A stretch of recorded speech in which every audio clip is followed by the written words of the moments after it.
Pak Topik apa ini? Alhamdulillah di kesempatan ini kita lagi ada rapat pleno dan konsolidasi organisasi se-Indonesia terkait tentang kasus OAPEC ini begitu masif. Kita ingin menyampaikan bahwa OAPEC ini adalah bagian dari satu rangkaian perusahaan yang disebut PT SBS atau Samudra Bintang Samudra. Nah, PT SBS ini yang kita ketahui diketuai atau didirekturi oleh Haji Nanang Rahman, seorang pengusaha dari Kalimantan Selatan. Selanjutnya yang kita ketahui bahwa terkait tentang kasus tipu gelap dokumen administrasi perkapalan, ini sebenarnya tindakan yang sangat luar biasa ya, karena kalau teman-teman semua tahu bahwa ini kapal-kapal yang sudah tidak layak, kapal-kapal tua yang harusnya itu dimasukkan di scrap. Tapi ini direkondisi, dimunculkan kembali dokumennya dengan menipu border sertifikat. Nah, kapal-kapal ini membahayakan bagi kelautan Indonesia. Saya tegaskan bahwa kapal-kapal ini ada juga yang sudah tenggelam di laut Indonesia gara-gara pemalsuan dokumen sertifikat border sertifikat yang dilakukan oleh PT SBS ini.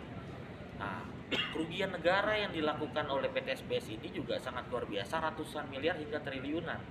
Kapal-kapalnya bukan hanya 4 kapal yang dilaporkan dilaporkan Haji Nanang ke OAPEC, tapi total yang dilakukan sama PT SBS ini itu totalnya 140 kapal kurang lebih. 140 kapal yang seharusnya masuk scrap itu tapi direkondisi dan dokumennya itu dibuat baru dengan cara, dugaan kami sudah ada oknum KSOP yang ditangkap juga di Jambi. Nah, ada juga oknum BKI yang belum disentuh sama sekali, Badan Klasifikasi Indonesia. Nah, ini kerugian negara ratusan miliar hingga triliunan yang menyangkut OAPEC ini. Jadi wajar memang kasus ini harus diperhatikan sama publik. Yang kita bingung, OAPEC-nya ditahan sebagai kepala cabang dari PT SBS, tapi direktur utamanya Haji Nanang Rahman tidak ditahan. Padahal Haji Nanang Rahman ini sudah dilaporkan juga di Mabes Polri. Sudah ada daftar 30 perusahaan kurang lebih yang membeli kapal-kapal yang tidak layak ini, kapal-kapal yang udah harusnya masuk scrap. Ada 30 daftar perusahaan. Itu jenis kapalnya kapal Tongkang. Dari 140 itu? Ya, totalnya semuanya 140. Itu satu paket ya. Takbut dan Tongkang, sepaket ya. Dari 140 itu berapa kapal yang masuk dalam tanda kutip pada luar sana tidak layak? Semuanya. Semuanya? Semuanya. 100% atau 90%? 100%. 100%. Itu semuanya usianya tua. Sudah ada 40 dokumen kapal yang dilaporkan di Mabes Polri, hingga saat ini belum diproses. Kami meminta aparat itu harus mengusut ini dengan tuntas.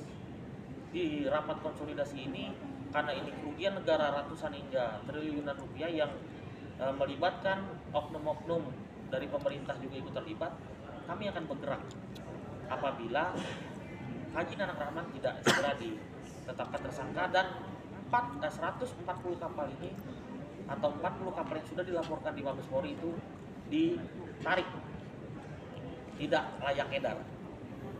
Berarti bisa dibilang Pak, si pemimpin tersebut harus bertanggung jawab atas semua ini ya, selain OAPEC sendiri gitu. Pasti, karena apa? OAPEC ini kan cuma kepala cabang, tapi kan ada direkturnya. OAPEC ini atau Avandi Susilo ini merupakan kepala cabang dari PT SBS, kepala cabang Jambi. Jadi statusnya hanya kepala cabang. Direktur utamanya kemana? Jadi maksud abang dugaan tukar kepala? Saya nggak mau bicara seperti itu. Yang jelas kami meminta aparat harus segera menuntaskan ini. Kami juga akan melaporkan ini kepada KPK dan BPK untuk tindakan korupsi oknum-oknum pemerintah juga yang terlibat juga harus dibuka. Karena ini kalau buat kami ratusan hingga triliunan ini bukan uang yang sedikit. Bukti-bukti yang sudah dikumpulkan selama ini apa? Maksudnya dari oknum-oknum tersebut, apa sudah ada nama atau jabatan atau dari mana? Ada yang sudah ditangkap di KSOP, yang di BKI juga masih belum. Kami juga ada juga kami ada inisial yang sering berhubungan dengan Haji Nanang ataupun Kopek yang ada di BKI. Untuk pemilik kapal personal atau punya PT sendiri? Itu kan dibeli atas nama PT. Bukan Dan- personal ya? Bukan, dirubah atas nama PT. Sejak Jadi lanjut. Jadi perubahan akte ini dimunculkan holder sertifikat dari galangan-galangan kapal yang dicatut namanya yang ada di Jambi ataupun di Batam. Bukti-buktinya berupa foto kapal lama sebelum direkondisi, sesudah direkondisi, dan sertifikat holder sertifikat yang dipalsukan. Itu sejak tahun berapa sebetulnya kapal itu tidak layak untuk operasional? Untuk tahun pastinya saya kurang tahu. Yang jelas yang saya tahu, yang saya punya buktinya itu hampir di angka 140 kapal. Tapi 40 kapal yang saya tahu datanya sudah masuk di Mabes Polri. Berarti sampai saat ini kapal masih berkeliaran ya Bang ya? Masih berkeliaran. Bahkan kapal-kapal tersebut ada yang sudah terbalik di Laut Indonesia dan tidak dibenahi lagi karang-karang tumbuhan lingkungan yang ada di laut. Maka dari ini sangat membahayakan bagi keselamatan pelayaran Indonesia.